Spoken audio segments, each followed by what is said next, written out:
Agenda జనగుండల గుడి కట్టడమే Jagan agenda. బలిరా బలి బలిరా బలిరా పులి వెందులలో పుట్టిందా పులిరా.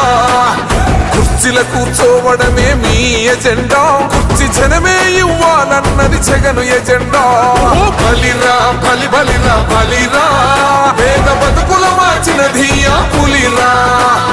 గవర్నెన్స్ లో ఎప్పుడు చూడని అభివృద్ధి ఈ రోజు జరుగుతా ఉంది. మొట్టమొదటిసారిగా స్కూళ్లు మారుతా ఉన్నాయి, రూపురేఖలు మారుతా ఉన్నాయి. హాస్పిటల్స్ మొట్టమొదటిసారిగా ప్రివెంటివ్ కేర్ అన్నది దేశానికే పరిచయం చేస్తా ఉన్నాం బుల్లెట్ క్లినిక్స్ ద్వారా. ఈ 4 సంవత్సరాల కాలంలోనే ఏకంగా మా అన్న ప్రభుత్వంలో మరో 4 సీపోర్ట్స్ ఈ రోజు వేగంగా కట్టడం జరుగుతా ఉంది అని కూడా చెప్పండి. భయమెరుగని ఆ పేరుకు హడలు, అసలంచబోడు ఎవడికి మెడలు.